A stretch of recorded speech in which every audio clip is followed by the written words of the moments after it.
जय श्री राम बच्चों। क्या बात कर रहे थे हम? इसे थोड़ा सा अंदर कर लो बेटा, इसे हाँ ठीक। लाओ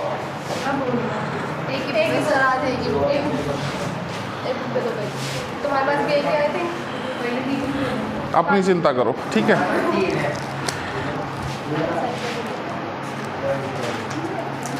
एग्जाम्पल 1.12 डिस्कस कर रहे थे हम। एग्जाम्पल 1.12 डिस्कस कर रहे थे ना। आंसर निकाल लिया था, मैं निकलवाऊं? कॉन्सेप्ट तो समझा दिया था मैंने 1.2 का। आ गया था आंसर, या कराई नहीं, फुर्सत नहीं मिली करने की? करवाऊं ना करवाऊं? चलिए एक्सरसाइज से डिस्कस करते हैं। शांत रहिए, शांति बनाए रखिए। Electric charge and field chapter है, एक्सरसाइज डिस्कस कर रहे हैं। एक्सरसाइज का पहला क्वेश्चन 1.1 देखते हैं क्या कहता है।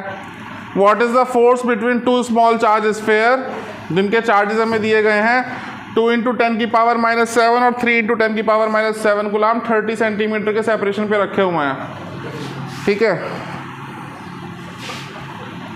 फोर्स बतानी है हमें। एक्सरसाइज स्टार्ट कर रहे हैं।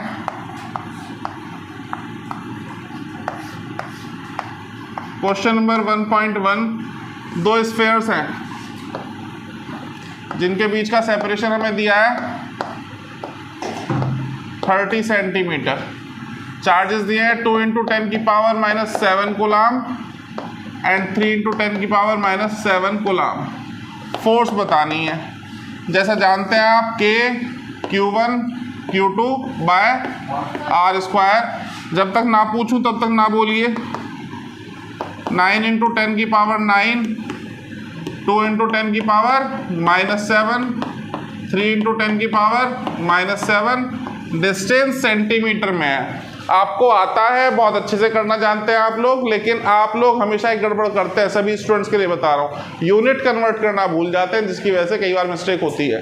तो यूनिट पे ध्यान देंगे। 30 सेंटीमीटर है, हमें ऐसा यूनिट में चाहिए तो कन्वर्ट करके लिखेंगे 0.3 मीटर, या फिर 30 × 10⁻⁻² मीटर।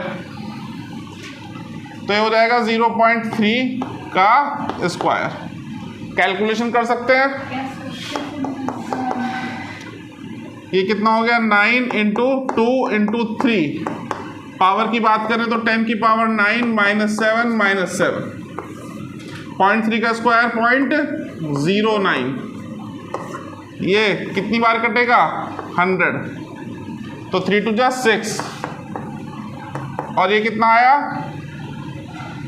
9 10⁻⁹ -7 और ये 100 क्या हो गया? +2। तो प्लस का 11 माइनस का 14, कितना बचा?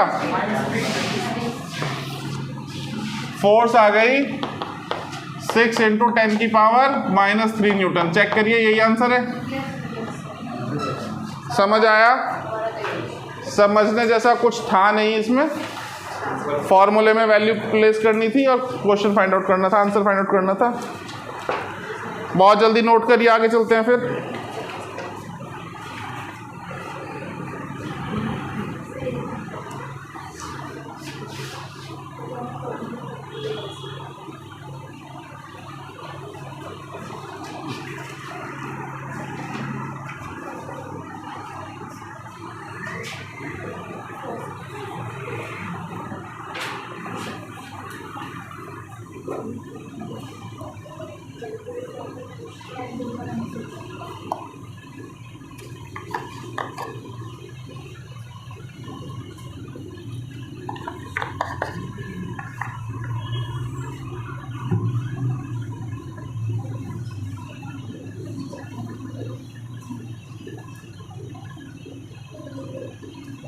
हो गया बेटा सब लोगों का? चलिए आगे चलते हैं, नेक्स्ट क्वेश्चन देखते हैं।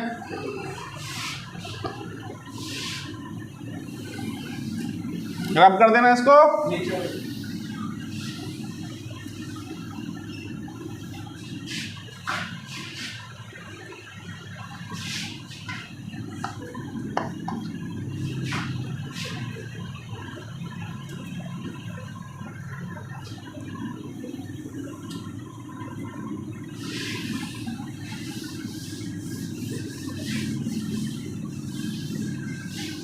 अगले क्वेश्चन में देखिए क्या दिया है और क्या पूछा है। इलेक्ट्रोस्टैटिक फोर्स और a small sphere of charge कितना 0.4 microcoulomb due to another small sphere -0.8 microcoulomb is 0.2 newton. Distance बताना है। दो पार्ट में क्वेश्चन है, पहले पार्ट में सेपरेशन बताना है, दूसरे पार्ट में फोर्स बतानी है। चार्जेस दे दिए गए हैं, फोर्स की वैल्यू दे दी गई है, ठीक है।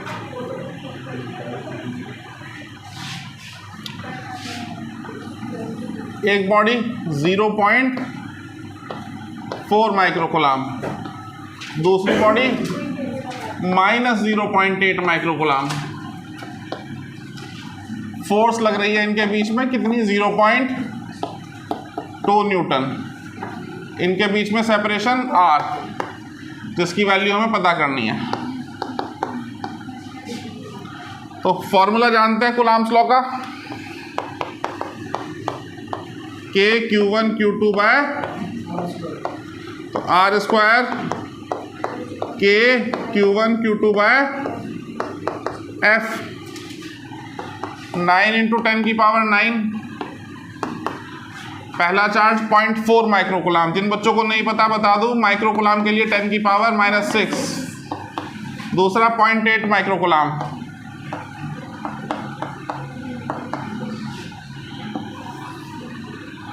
और फोर्स दी है 0.2 न्यूटन। कुछ बच्चे सोच रहे होंगे कि जी नेगेटिव साइन क्यों नहीं लिया, तो मैं पहले भी बता चुका हूं, फिर बता देता हूं। वेक्टर क्वांटिटी होती है फोर्स, और वेक्टर क्वांटिटी की कैलकुलेशन करते हुए साइन कंसिडर नहीं करते हैं, स्केलर क्वांटिटीज में कंसिडर करते हैं। तो 0.2 से कट के 2, ठीक है जी। और ये कितना हो गया 0.8 × 2 कितना हो गया 1.6। 1.6 × 9 कितना हो गया 14.4। 10⁻⁹ -6 तो ये कितना बचा। R स्क्वायर की वैल्यू आ गई 14.4 × 10⁻। इसको मैं लिख सकता हूं 144 × 10⁻⁻4। अंडर रूट ले लें तो 144 का अंडर रूट 12 मीटर या 12। ये तो आ गया डिस्टेंस या सेपरेशन। पहला पार्ट सॉल्व हो गया। दूसरे पार्ट में पूछा है कि दूसरे स्फीयर पे what is the force on second sphere due to first. भाई फर्स्ट पे लग रही थी इतनी, कितनी 0.2 न्यूटन, तो इस पे कितनी लगेगी। भैया समझ लो, ये जो इलेक्ट्रोस्टैटिक फोर्स होती है ना, ये म्यूचुअल फोर्स है। एक्शन रिएक्शन पेयर क्रिएट करती है, जितना एक्शन उतना रिएक्शन। अगर पहले ने 0.2 न्यूटन लगाई तो दूसरे पे भी कितनी लगी 0. अगर फर्स्ट ने सेकंड पे 0.2 न्यूटन लगाई तो सेकंड ने भी फर्स्ट पे 0.2 न्यूटन लगाई। यानी कि force on second due to first and force on first due to second both are equal. दोनों की वैल्यू 0.2 न्यूटन रहने वाली है। किसी को कोई डाउट? पक्की बात, नोट कर लीजिए।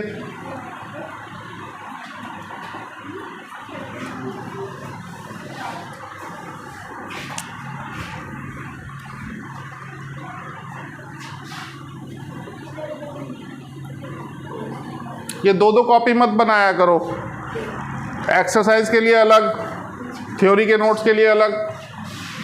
ना तो ये क्वेश्चंस इतने अनइम्पॉर्टेंट हैं कि आप रफ में नोट करें, और ना ही जो थ्योरी आप नोट करते हो वो इतनी इम्पॉर्टेंट है कि आप उसको म्यूजियम में रखवाएं सजा के। Both are equally important. अगर ये यूजलेस है तो वो भी यूजलेस है, और अगर वो यूजलेस है तो ये भी यूजलेस है। वो इम्पॉर्टेंट है तो ये भी इम्पॉर्टेंट है, ये इम्पॉर्टेंट है तो वो भी इम्पॉर्टेंट है। सेम कॉपी में काम करिए, ठीक है। बढ़ने तो कॉपी बढ़ती है तो कोई फर्क नहीं पड़ता। क्यों सोचते हो इसको छाती से लगा के रखना है, जिंदगी भर रट्टे मारने हैं इसके। पढ़ो, समझो, खत्म करो, और कॉपी में नहीं दिमाग में सेट करो कि क्वेश्चन आने तो दो, हम भी देखें कैसा क्वेश्चन आता है, हवा में सॉल्व करेंगे। इस टेंडेंसी के साथ पढ़ाई करिए ना। हो गया भाई?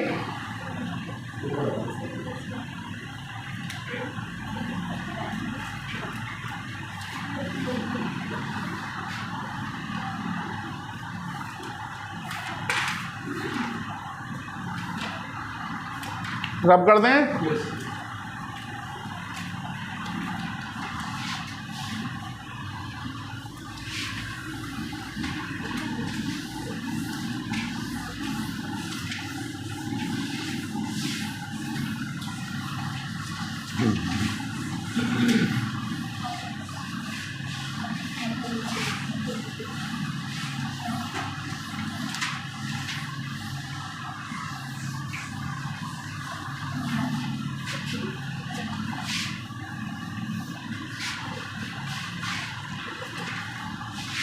वन 1.3 देखिए, 1.3 में एक रेशो दिया है Ke²/GME/MP।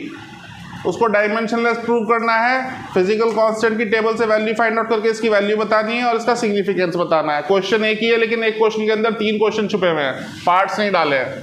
मैं डाल देता हूँ। पहला पार्ट, ये जो रेशो दिया है Ke²/GME/MP, इसको डायमेंशनलेस प्रूव करना है। पहला पार्ट कर देते हैं। बेटा आप लोग 11th क्लास से पढ़ चुके हैं कि जो यूनिट लेस होता है वो डायमेंशनलेस होता है, जो डायमेंशनलेस होता है वो यूनिट लेस होता है, लेकिन हमेशा ऐसा नहीं होता। एंगल डायमेंशनलेस है पर यूनिट लेस नहीं है। यूनिट आप पढ़ते हो रेडियन और डिग्री, समझ रहे हो बात को? तो यहाँ पर निकालते हैं। अगर मैं इसको यूनिट लेस प्रूव कर दूँ तो डायमेंशनलेस अपने आप हो जाएगा। मैं यूनिट डाल देता हूँ। मैं जिससे पूछूंगा केवल वही बताएगा, कोई नहीं बोलेगा। बेटा के की यूनिट बताओ।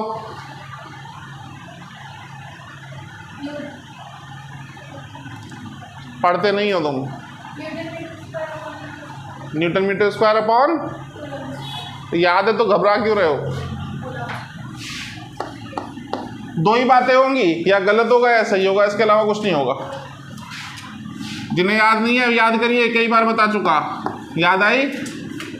इलेक्ट्रॉन का चार्ज कूलाम में होता है, 2 बार है तो स्क्वायर हो गया। जी यूनिवर्सल ग्रेविटेशनल कांस्टेंट, यूनिट बताओ। तुम बताओ। ये बातें करने की बजाय पढ़ाई पे ध्यान दो। न्यूटन मीटर स्क्वायर पर किलोग्राम स्क्वायर। मास केजी में होगा, 2 बार है तो स्क्वायर कर दो। इससे ये खत्म, इससे ये खत्म, इससे ये खत्म, सब कुछ खत्म। सो यूनिटलेस एंड हैंस डायमेंशनलेस। समझ आया नहीं आया? नोट करिए इसको, फिर सेकंड पार्ट की बात करते हैं।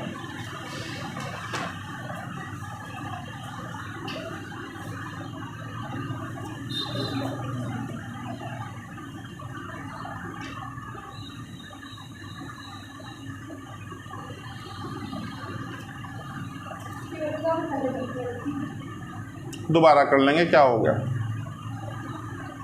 ये हो गया।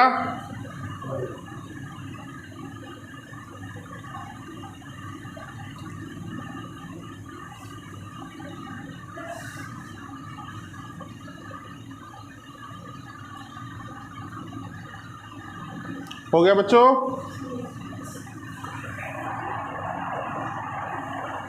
रब कर दें इसको। इसी क्वेश्चन का दूसरा पार्ट, इसकी वैल्यू बतानी है और तीसरे पार्ट में इसका सिग्निफिकेंस बताना है। तो दूसरा पार्ट वैल्यू निकाल लेते हैं।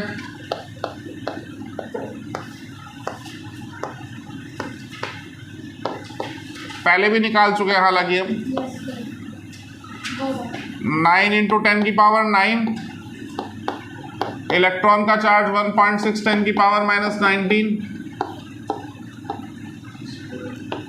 जी की वैल्यू 6.67 10⁻11। Mass of electron 9.1 10⁻31। और प्रोटॉन के लिए 1.6 1.67 होता है, 1.6 ले सकते हैं, -27। ठीक है, इसको खोल के लिखे स्क्वायर को 2 बार, तो 1.6 × 10⁻⁻⁹। 1.6 से 1.6 खत्म। अप्रॉक्सीमेट निकाल रहे हैं, एग्जैक्ट नहीं निकाल रहे हैं। एग्जैक्ट में बहुत टाइम लगेगा। 1.6 अप्रॉक्सीमेटली 4 टाइम्स, 16 4 64 होता है, लगभग 4। तो 1/4 ऊपर 10 की पावर 9 माइनस 19 ये ऊपर जाके +11 +31 +27, तो ये कितना आया 0.25। और पावर कितनी हो गई, नेगेटिव का कितना है 38 और पॉजिटिव कितना है 11 9 20, उसके बाद ये 30 और 20 50 7 और 1 8, ठीक है 58 और 20 78 माइनस 38 40 10 की पावर 40 या 2.5 इंटू 10 की पावर, ये रेशो की वैल्यू आ गई इसकी, नोट करिए बहुत जल्दी से।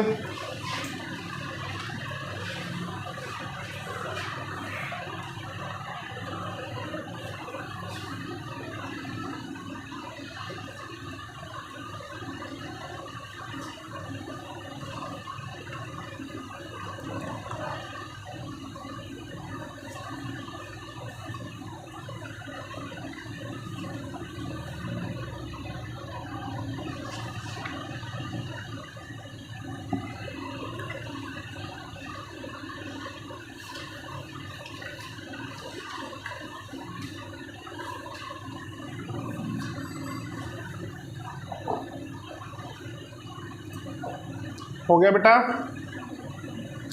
सब लोगों ने कर लिया?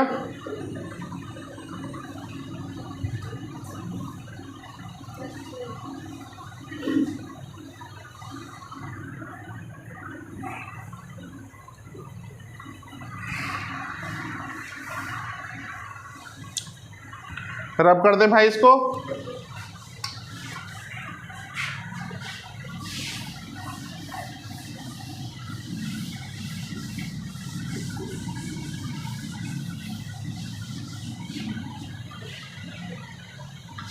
सी पार्ट इसी का सिग्निफिकेंस बताना है, इस रेशो का सिग्निफिकेंस क्या है, तो वो थोड़ा समझना पड़ेगा तब सिग्निफिकेंस समझ में आएगा। मैं मान लेता हूं मेरे पास एक इलेक्ट्रॉन है और एक प्रोटॉन है जो r डिस्टेंस पे रखे हुए हैं, r की वैल्यू कुछ भी हो सकती है। अब क्योंकि इनके ऊपर चार्जेस हैं तो इलेक्ट्रिक फोर्स लगेगी KE/r² या KE²/r², कूलम्ब लॉ से। और क्योंकि मासेस हैं तो ग्रेविटेशनल फोर्स भी लगेगी, G_ME_MP mass of electron mass of proton upon r²। ये फर्स्ट इक्वेशन, ये सेकंड इक्वेशन। समझने के लिए मैं दोनों को डिवाइड कर देता हूँ। Electric force first by second मैंने कर दिया, electric force upon gravitational force, ये आया KE²/r², और नीचे G_ME_MP/r²। r² से r² कैंसिल हो गया, ये जो बचा ये है KE²/G_ME_MP।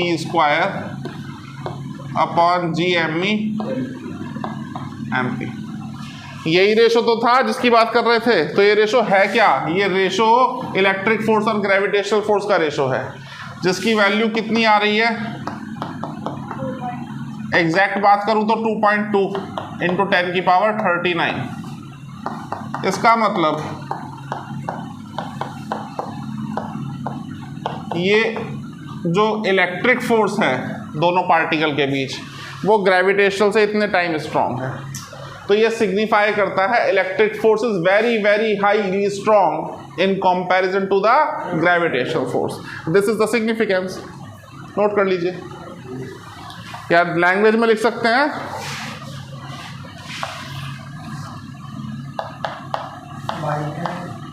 This ratio signifies that electric force between electron and proton is 2.2 into 10 की power 39 times is stronger than gravitational force in between them.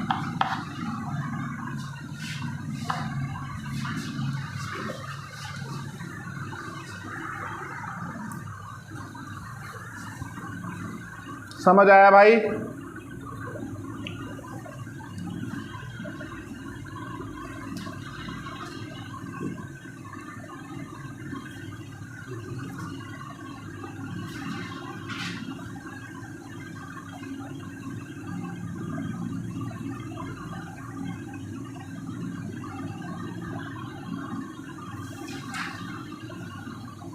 कोई डाउट किसी को?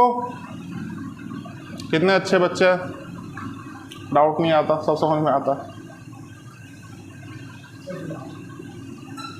है बेटा? फिलहाल रब कर दे इसको।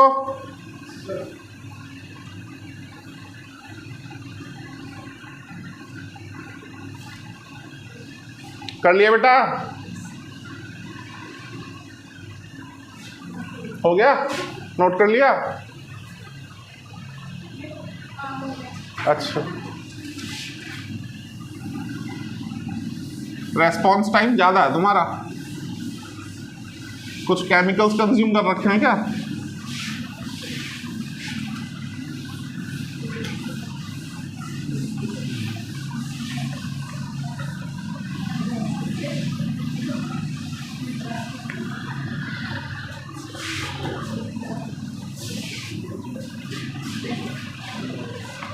वन 1.4 थियोरेटिकल क्वेश्चन है।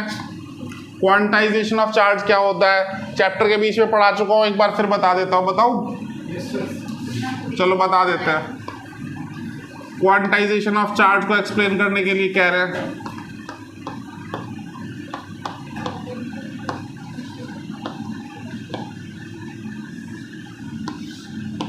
जो भी चीज होल नंबर पे ट्रांसफर होती है वो क्वांटाइज्ड होती है।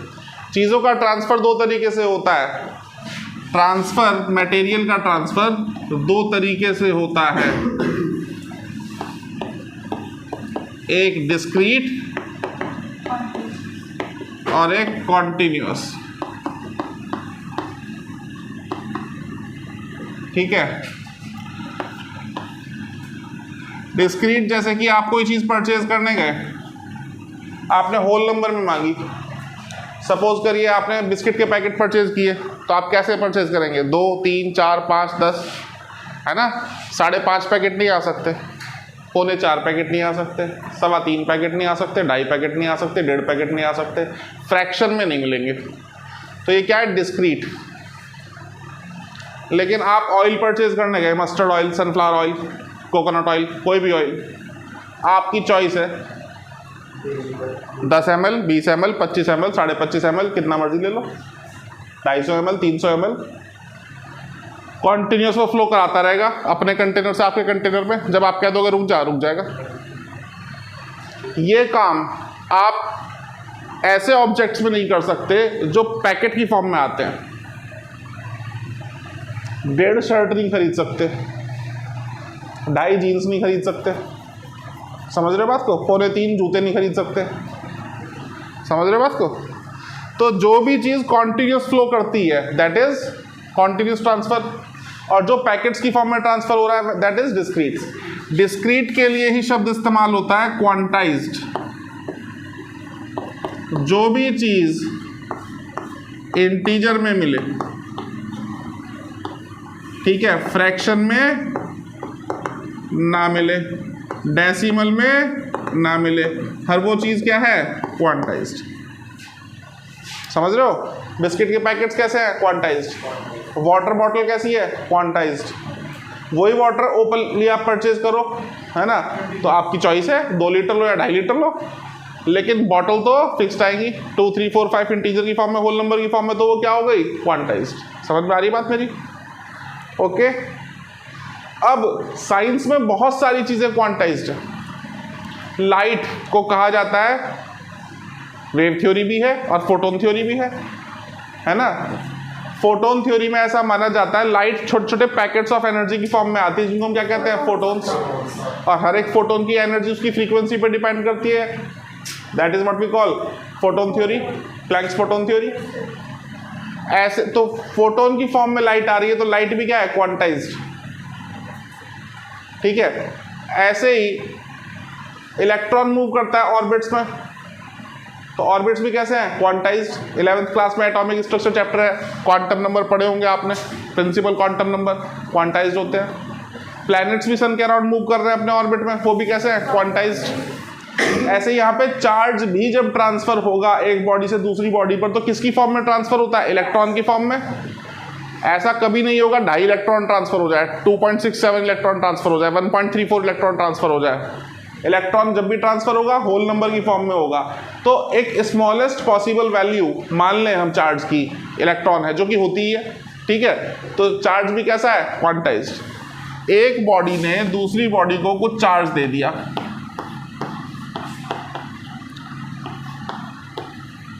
कितना दिया, या तो 1 इलेक्ट्रॉन दिया, या 2 इलेक्ट्रॉन दिया, या 3 इलेक्ट्रॉन दिया, या 4 इलेक्ट्रॉन दिया। क्या 4.5 इलेक्ट्रॉन दे सकते हैं? जब भी दे रहे हो किस में दे रहे हो, इंटीजर की फॉर्म में, होल नंबर की फॉर्म में। तो कंबाइंडली इसको ऐसे लिख दें, और जिस किसी चीज को ऐसे लिख सकते हो वो क्या है, क्वांटाइज्ड। यहां n क्या है, होल नंबर। जिस किसी चीज की टोटल वैल्यू होल नंबर से मल्टीप्लाई करके मिलती है, या फिर इंटीजर से मल्टीप्लाई करने के बाद ऑब्टेन होती है, उसको हम क्या कहते हैं, क्वांटाइज्ड। तो चार्ज कब मिला, जब किसी इंटीजर की मल्टीप्लाई कर रहे हैं किसके साथ, इलेक्ट्रॉनिक चार्ज के साथ। तो चार्ज कैसी क्वांटिटी है, समझ आया। नेक्स्ट 1.4 का बी पार्ट, मैक्रोस्कोपिक लेवल पे क्वांटाइजेशन को इग्नोर किया जा सकता है, ऐसा क्यों, कोई समझाएगा मुझे। बहुत बड़े लेवल पे जब चार्जेस के साथ डील कर रहे हैं तो क्वांटाइजेशन को नेग्लेक्ट कर सकते हैं, इग्नोर कर सकते हैं, ऐसा क्यों, कोई भी बताइए।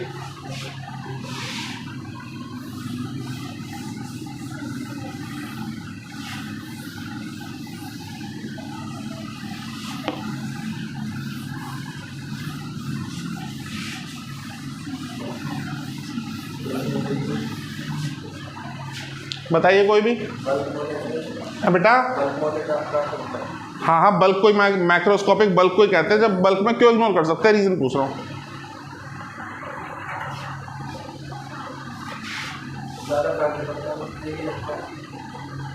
लिखते ज्यादा फर्क नहीं पड़ता होगा, ऐसे लिखते। तुम बताओ भाई, तुम बताओ भाई पड़ोसी। नहीं, आज मूड नहीं बताने का, तुम बताओ। हैं, चलो एक चीज़ पूछते हैं आपसे। ट्रेन देखी है, बैठे भी हो। एक होती है पैसेंजर ट्रेन और एक होती है गुड्स ट्रेन, मालगाड़ी कहते हैं हिंदी में। दोनों देखी हैं, क्या फ़र्क होता है? ये तो बेसिक डिफरेंस है, उसके अलावा क्या डिफरेंस होता है?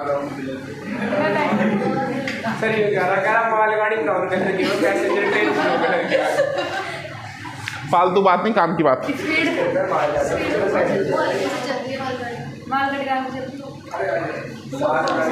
कभी आपने रेलवे ट्रैक पे से निकलती हुई देखी है पैसेंजर ट्रेन और गुड्स ट्रेन?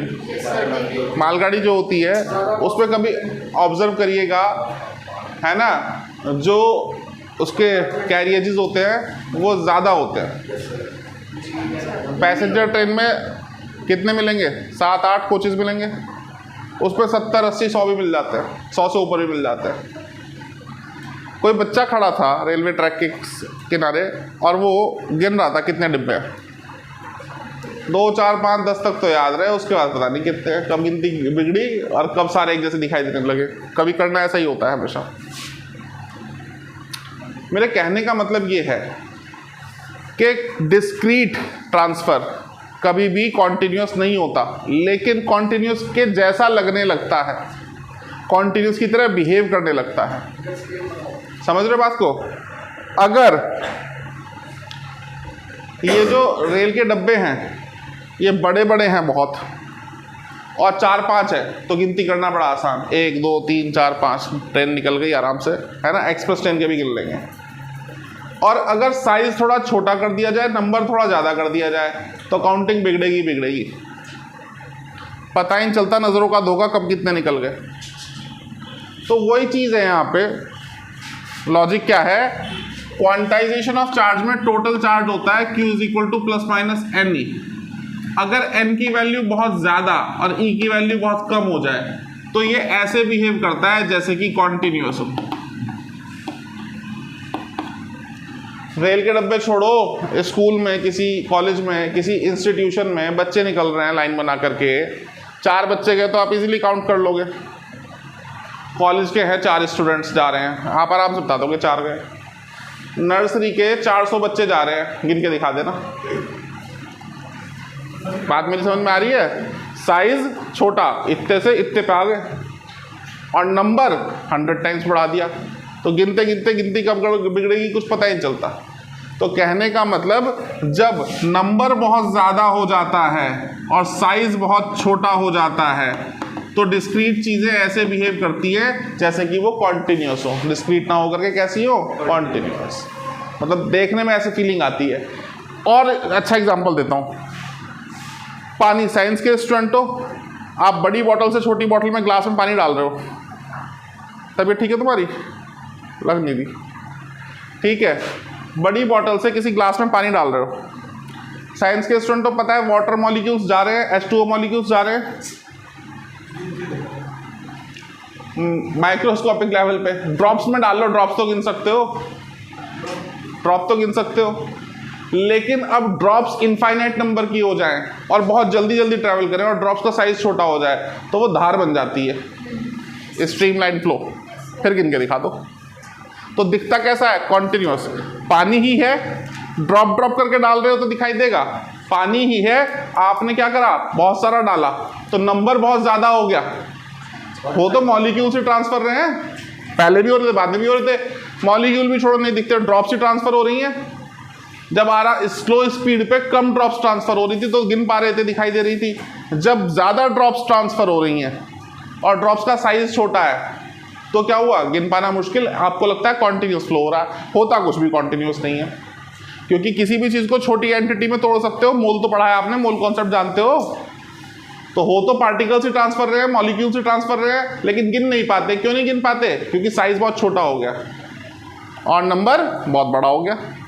तो जब n की वैल्यू बहुत, ठीक है, लिख सकते हैं when quantisation of charge means q is equal to n e, when n is very large and as e is always very small. ये तो होता ही छोटा है, बहुत छोटा। So charge behaves as it is continuous। समझ गए? नोट कर लो, करना है तो।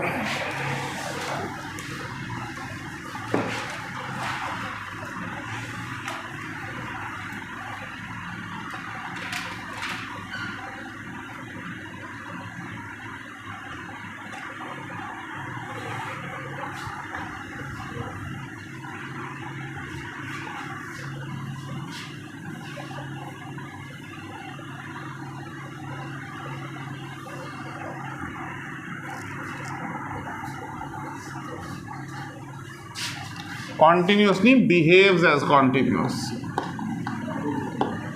होता तो डिस्क्रीट ही है लेकिन लगता कॉन्टिन्यूस है। रब कर दे बेटा।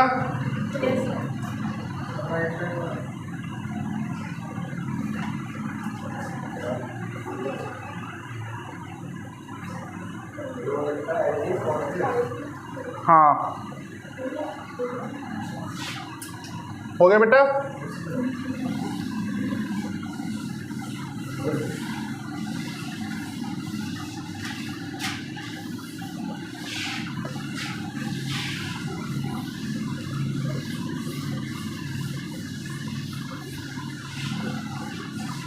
देखिए आगे चलते हैं।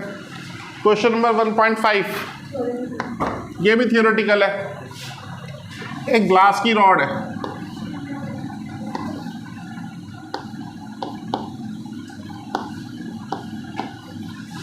और एक सिल्क का क्लॉथ है।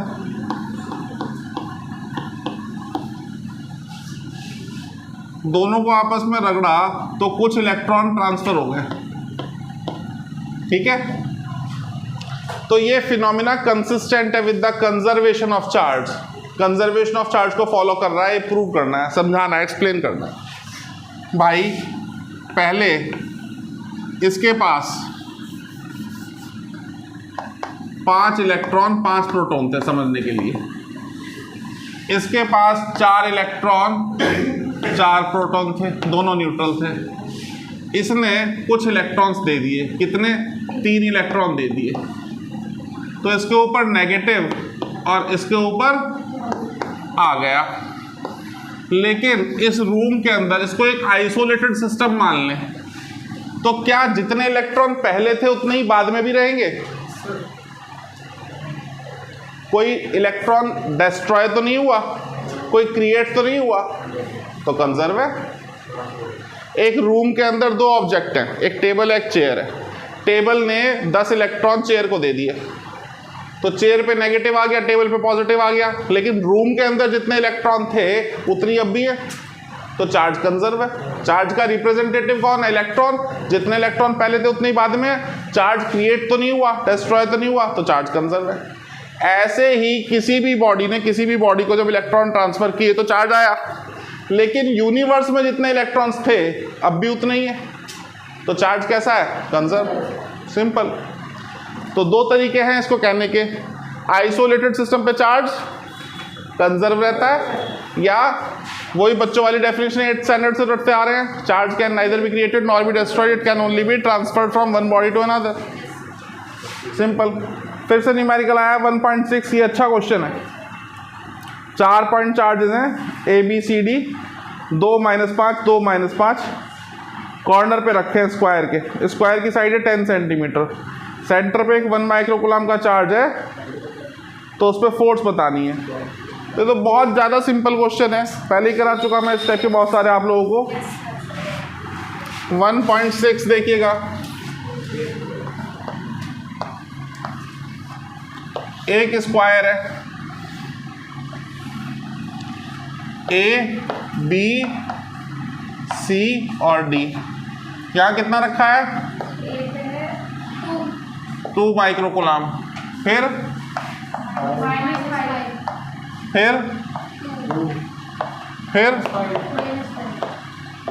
साइड कितनी है? 10 सेंटीमीटर। सेंटर पे रखा है 1 माइक्रोकूलम। इस पे फोर्स बतानी है।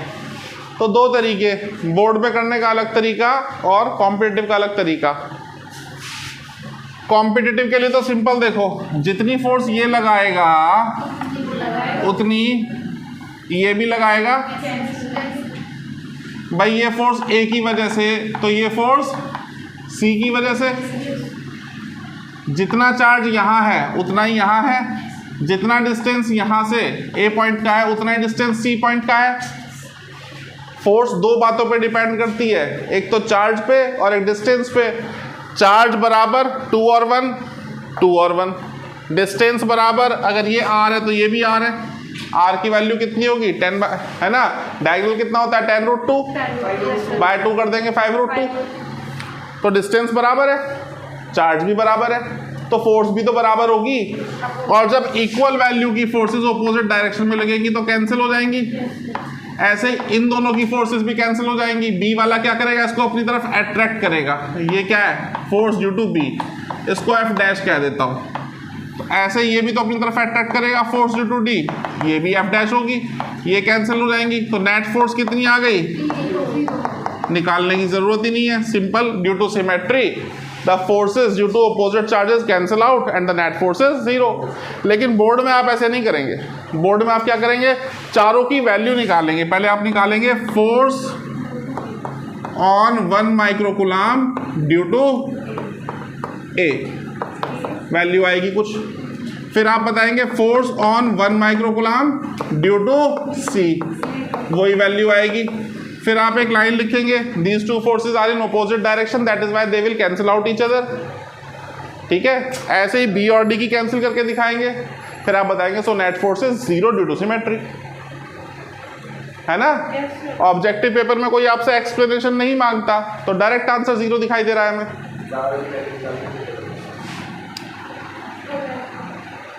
नोट कर लीजिए, आगे चलते हैं भाई, डायग्राम बना लीजिए इसका, और कुछ नहीं है इसमें। फिर से एक थियोरेटिकल क्वेश्चन आ रहा है।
क्लास ओवर होते एकदम भागा मत करो, कुछ बताते हैं सुन लिया करो, तुम्हारे फायदे के लिए बताते हैं।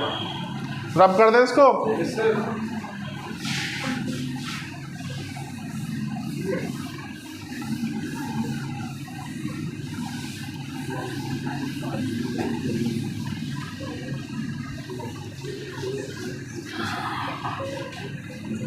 1.7 का पहला part, electric field line continuous होती है, उसमें सडन ब्रेक्स नहीं हो सकते। क्यों? पहले बता चुका हूँ, पॉजिटिव नेगेटिव हमेशा कॉन्टिन्यूस होती है, उसमें बीच में ब्रेक नहीं हो सकते। क्यों नहीं हो सकते? क्योंकि ये जो लाइन है ये इलेक्ट्रिक फील्ड को शो कर रही है, इलेक्ट्रिक फील्ड को रिप्रेजेंट कर रही है। कहीं पे ये लाइन नहीं है मतलब वहाँ पे इलेक्ट्रिक फील्ड नहीं है, मैंने ब्रेक डाल दिया इसमें, तो ब्रेक का मतलब क्या है? यहाँ पे फील्ड की वैल्यू 0 है। समझ रहे बात को? लेकिन फॉर्मूले के अकॉर्डिंग समझे तो फॉर्मूला होता है KQ बाय, ये 0 तभी हो सकता है जब इसकी वैल्यू इनफाइनाइट हो जाए, और इनफाइनाइट मतलब बहुत दूर कहीं जाके ये 0 होने वाला है। बीच में कैसे हो सकता है? समझ रहे बात को?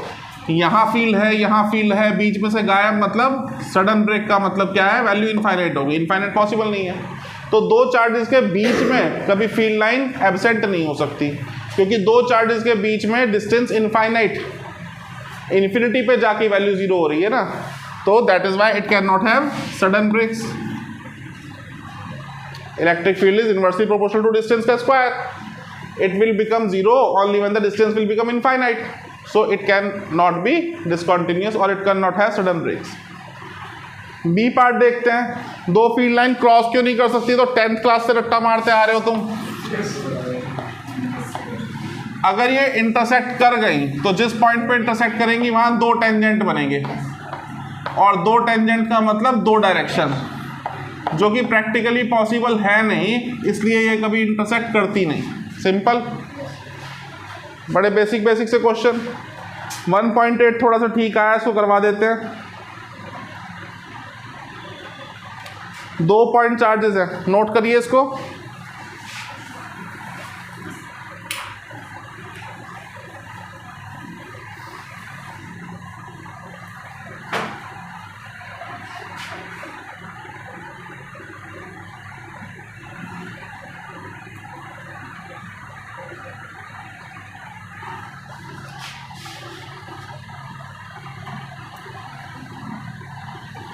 रब कर दे।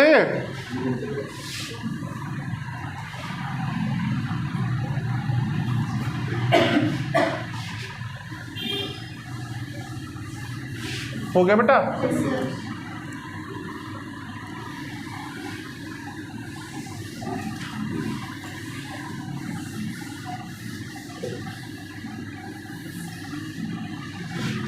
वन 1.8 देखिए, डाइपोल के ऊपर क्वेश्चन है, दो चार्जेस दिए हैं, एक QA जिसकी वैल्यू +3 माइक्रोकूलाम, दूसरा QB जिसकी वैल्यू -3 माइक्रोकूलाम।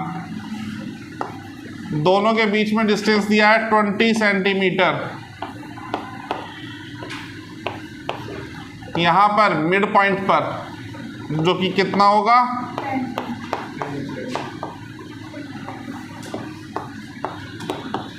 10 सेंटीमीटर। यहाँ फील्ड बताना है, फील्ड के लिए समझा चुका हूँ, जहाँ कहीं चाहिए फील्ड वहाँ क्या रखोगे, कैसा होता है, तो यहाँ टेस्ट चार्ज रखेंगे तो ये क्या करेगा, क्योंकि ये पॉजिटिव है उसको, इसका फील्ड ऐसे आएगा, ये नेगेटिव है क्या करेगा, इसका फील्ड ऐसे आएगा।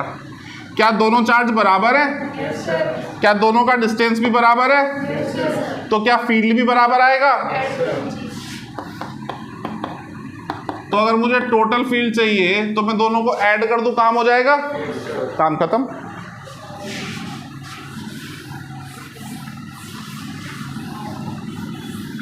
मिड पॉइंट पे नेट फील्ड, डायरेक्शन सेम है इसलिए ऐड कर रहे हैं, डायरेक्शन अपोजिट होता तो सबट्रैक्ट कर देते। E net E A plus E B दोनों इक्वल है इसलिए E plus E, K Q by distance का square. Charges 3 microcoulomb, distance 10 centimetre, metre में कन्वर्ट करने के लिए 10 की पावर -2 से मल्टीप्लाई कर दिया। ये कितना हो गया, 9 3 का 27, 2 का 54 इंटू 10 की पावर 3, नीचे 100 इंटू 10 की पावर -4, कितना बचा 54, ये 10 की पावर -2 ऊपर जाके प्लस हो जाएगा 10 की पावर, ये आ गया।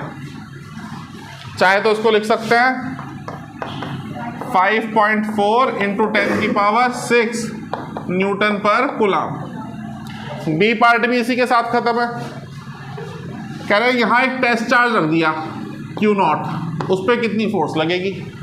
टेस्ट चार्ज बाय कन्वेंशन 1 ही माना जाता है, यूनिट पॉजिटिव माना जाता है, लेकिन किसी न्यूमेरिकल प्रॉब्लम में बाय चॉइस दिया भी जा सकता है। जैसे कि इस प्रॉब्लम में नेगेटिव नेचर का दिया है और वैल्यू भी बदल दी 1.5 नैनो कूलम। तो ये भी मैं आप लोगों को बता चुका हूं कि जब किसी इलेक्ट्रिक फील्ड में कोई चार्ज पार्टिकल रखा जाता है तो उस पर क्या लगती है, फोर्स। और क्या फॉर्मूला होता है फोर्स का, Q0 इंटू ई। Q है तो QE, Q0 है तो Q0 ई। वैल्यू कितनी है 1.5 10 की पावर -9, इलेक्ट्रिक फील्ड 5.4 10 की पावर 6, मल्टीप्लाई कर देते हैं, कितना हो जाएगा ये, पक्की बात है।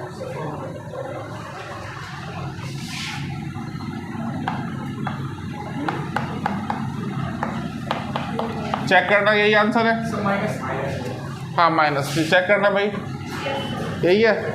तो सिंपल मल्टीप्लिकेशन ये हो गया, समझ आया, कोई डाउट इसमें। चलिए काफ़ी क्वेश्चन हो गए आज में, ऑलमोस्ट कल मैं एडिशन से पहले का ख़त्म कर दूंगा, एडिशन के बाद की आपको नीड हो तो कराऊंगा, नहीं तो ऐसी नीड है मुझे लगता नहीं ज़रूरत है, ठीक है। आप कहेंगे तो करा भी देंगे, लेकिन ऐसी कोई खास नीड नहीं। कल आपकी एक्सरसाइज फिनिश हो जाएगी, फिर कल नहीं तो परसों तो हो ही जाएगी, 2-4 क्वेश्चन रहेंगे ज़्यादा रहे तो। आज के लिए इतना काफ़ी है, कल कंटिन्यू करते हैं।